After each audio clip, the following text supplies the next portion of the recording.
سكن عندنا جيران من الجنوب. اي الوكاد يمكن تقريبا ثاني ابتدائي صغير. جاتني امي قالت روح لجارتنا فلانه تبيك. رحت قالت تعطيني 5 ريال، خذ هذه وجيب لي عيش. العيش وشو عندنا؟ وشو عندنا؟ الرز. اهل الشمال العيش الرز، الجنوب قصدي مرز العيش. انتم العيش وشو عندكم اهل الجنوب؟ خبز. وانا انزل لهم يمه اعطتني 5 ريال تقول جيب لي عيش.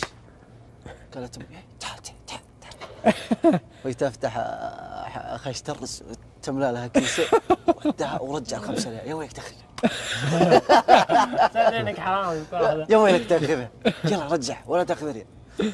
واروح امي تسلم عليك، خذ الرز وهذه 5 ريال، هذا الرز هذا العيش. ما تضحك يا ساتر. خبز تقول خبز راح تجيب خبز. اروح اجيب خبز.